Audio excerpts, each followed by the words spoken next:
Hi, Andrew. Welcome to Public Eye. My name is Tatiana, and we'll be talking about the care sector in general today. So there has been a lot of report in terms of the way the government has dealt with the COVID-19 in general. I would like to know your take on what is your take on how the government has dealt with the coronavirus during this pandemic, especially the measures that they've taken. Um, we in the care sector, we were much like anybody else in the public when COVID was first in China and then moving through Europe.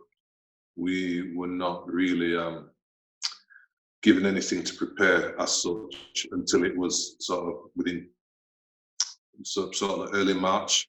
And then information just started coming through, really bombarded with information, which in the early stages seemed to change from, every 2 to 3 days there was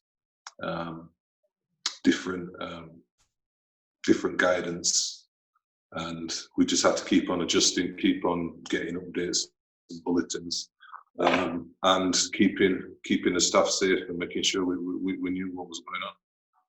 Yeah, absolutely.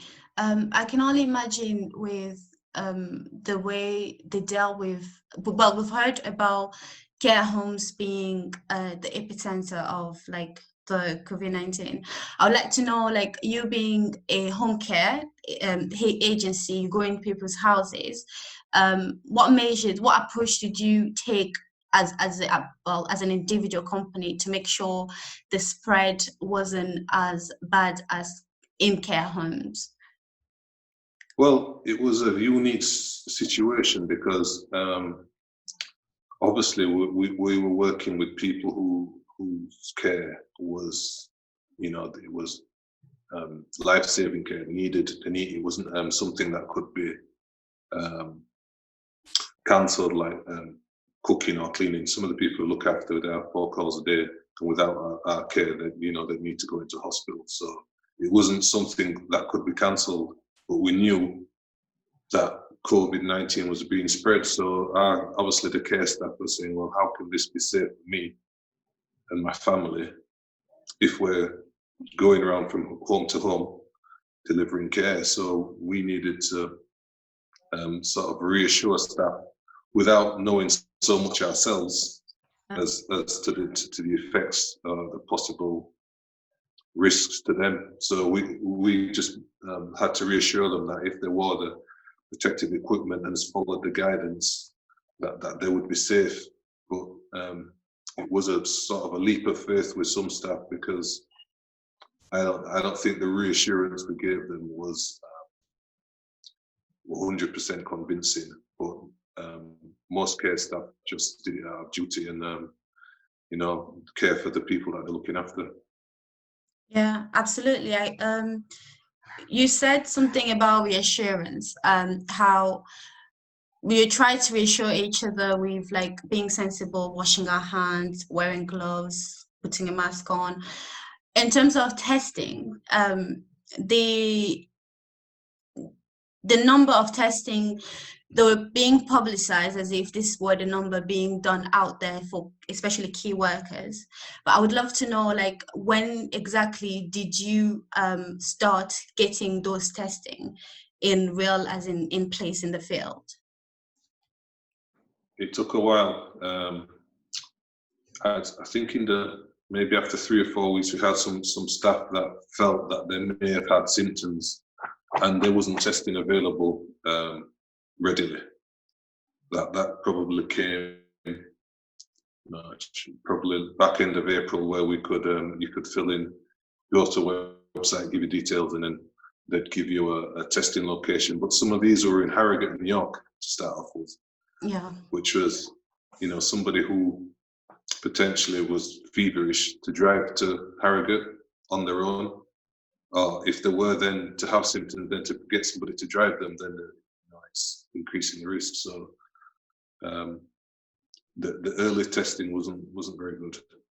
Eventually, you saw you could get them locally in Huddersfield and at Greenhead College. But I think we've had 8 staff that have tested. Positive. All negative. We've had one positive in a staff member who isolated at home, made a full recovery, didn't need any hospital or ventilators or anything, just made a full recovery at home. Yeah. But yeah, testing now is okay. If you want a test, you can get a test in tomorrow.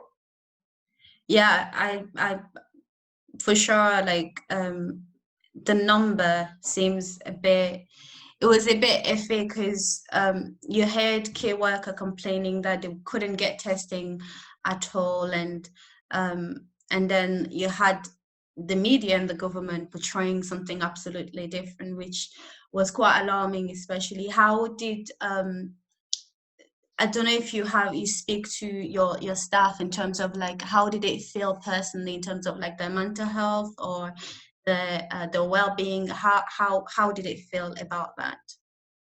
You know, with anything, it depends on the individual. Now, I think on Monday, on Monday, I had a telephone conversation with one of my staff who, since COVID started, I think they stopped work on the 26th of March because of the anxiety and fear they had of working in that environment. They just couldn't try to work, and then they was having panic attacks. So all we could do is reassure them that if they're, they can't adjust to it mentally, then, they need to stay at home. So that's the one extreme of it. But you've had some staff who just said, look, I'm a key worker. There's people who need me, and I'll follow the guidance. And, they've taken extra work. Yeah. So, and some people are in between, feeling a little bit stressed. Some people are worried about the children. Like we had a care worker who had a son who was quite badly asthmatic. And I think in the early stages, there wasn't enough information to reassure her that her son's life could be put at risk by her doing a job. So she said while she was unsure, she wasn't going to come to work. Yeah. So, it just depends on your personal circumstances and sort of, how strong people are mentally. But I'd say for the majority of my staff, there wasn't much, disruption with absenteeism. They just knuckled down. Would you say they have been looked after by, like, having a conversation earlier about care workers? Not usually they wear gloves and apron anyway, but in terms of like masks and everything, did you feel like you were getting enough of them? Even now, are you still getting enough of the mask on the weekly basis? In the beginning, nobody really used masks. So to try and get your normal PPE supplier to order from, they didn't have any. So the only place you could get them from was through the government, and they sent us a supply. I think they sent us maybe a couple of thousand masks. But the guidance changed. The guidance was wrong. At first, they said that you should only use a mask if you are working with somebody who is asymptomatic. And then the guidance changed after that, where you said you should use it for every shift. So obviously the use increased, and then we just about managed with the supply we had until our regular PP supplier started to be able to get hold of masks. So at the moment, masks you can get as many as you want, but in early April, mid-April, they was very, very scarce. Oh wow! But the guidance in the earlier stages was to use less. Now the guidance is to use more. So that's a little bit confusing why they didn't know why that guidance changed. But I think with a cynical head, you'd say maybe because they didn't have the PPE, the protocols were to not use as many, and then when the PPE arrived, then they changed it. I mean, with what we know now in terms of the COVID-19, there's been not rumors really, but there have been reports on Bradford being the second highest ranking in the coronavirus cases, and we're probably gonna go on lockdown soon, and we don't know yet, but soon enough they might put us on lockdown, a local lockdown, which Are you in Bradford? yeah, I am. All right, sorry. I am, and Kirklees might follow next because Kirklees is on the list as well in places in Yorkshire. So I'm just wondering in terms of like with what we know now with the coronavirus, do you think going forward you know what step to take and what to implement in terms of like to avoid a lot of the spreading happening again?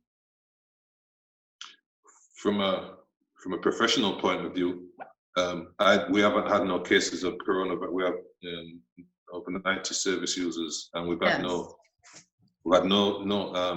service users that are asymptomatic, and certainly we have not passed any COVID in our service. So I'm not concerned about, in a professional capacity, about the spread of COVID amongst my staff and service users. But from a social point of view, obviously you see things that are very concerning about the way people are isolating and distancing.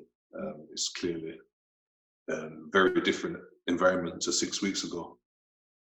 Yeah, absolutely. So yes, I think, yeah, I mean, if you go to a supermarket or go by a busy normally, you can see that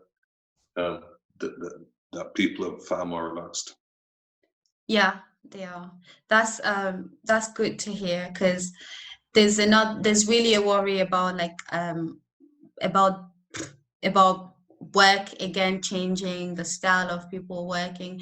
Things might change in terms of like how we used to do things, and I think, I mean, with key workers, they've been working all this time, and I think for the rest of people who have not been like in the care sector or like the or any other form of like key job, things might be a bit different to adapt. So I think that's quite it's quite an interesting thing to see how the society will move forward. But we've had to actually, obviously we worked in an office before. Yeah. 5 or 6 of us. Obviously, when the lockdown happened, we had to all go home. Yeah. And run the service from home. And to be fair, using Zoom, using WhatsApp videos and telephoning, and we actually like kept some PPE supplies at home in my garage to distribute to staff. We managed without the office for 3 months, which was a surprise, because obviously the office what we were in is in it's where you are. It's in the media centre. Yeah. And it was closed, so we all had to work from home. That's interesting, because I mean, I know, because my friends also, they're in the care sector. I know their office have been open in Bradford anyway. They have been open for all this. They've taken all the measure that they could have taken. But I think that's quite interesting to know that you've worked from home, especially running a care company. That's not something easy to do. We're fortunate, we've got a lot of technology. We use hardly any paper. We use apps for the carers. All our information is distributed via apps and emails and things. So I don't think we could have done this 2 years ago. No. Because our technology was quite dated. But it's surprisingly how well it's worked. Yeah, absolutely. That's amazing. Yeah, times are changing, you know. You're thinking you don't really have to work in an office environment all the time. Yeah, that's true. That's true. Well, Andrew, thank you for joining us on the Public Eye, and I am gonna finish the interview right now. Thank you very much.